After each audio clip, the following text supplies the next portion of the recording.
सोलापूर लोकसभेचे भाजपचे उमेदवार राम सातपुते यांच्या प्रचारासाठी पंतप्रधान नरेंद्र मोदी सोमवारी सोलापूरमध्ये येणार आहेत आणि त्यांच्या सभेसाठी होम मैदानावर भाजपकडून जंगी तयारी सुद्धा करण्यात आली आहे। मैदानावर मंडप उभारण्याची लगबग सुद्धा झालेली आहे आणि सोलापूर विमानतळ ते होम मैदान परिसरातील रस्ता वाहतुकीसाठी सुद्धा बंद करण्यात येणार आहे। रंगभवन परिसर ते डफरीन चौक, पार्क चौक ते मार्केट पोलीस चौकीपर्यंत वाहतूक बंद असेल।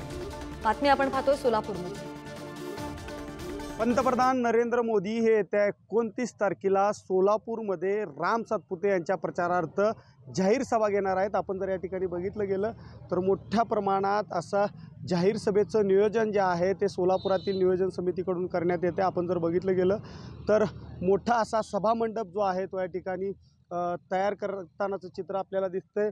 खरं तर उन्हाचा कडाका जो आहे तो सोलापूरमध्ये आहे आणि भर दुपारी जे आहे ते पंतप्रधान नरेंद्र मोदींची सभा होत असल्यानं मनुष्यांना कोणतीही इजा होऊ नये यासाठी नियोजन समितीकडून प्रयत्न केले जात आहेत। या ठिकाणी मोठा मंडप असणार आहे, मोठा स्टेज असणार आहे। आपण जर बघितलं गेलं तर त्याची तयारी जी आहे ती या ठिकाणी सुरू आहे। येत्या 29 तारखेला पंतप्रधान नरेंद्र मोदी हे स्थानिक मुद्द्याला कशा प्रकारे हात घालतील याकडेच संपूर्ण सोलापूरकरांचं लक्ष लागून राहिलं आहे।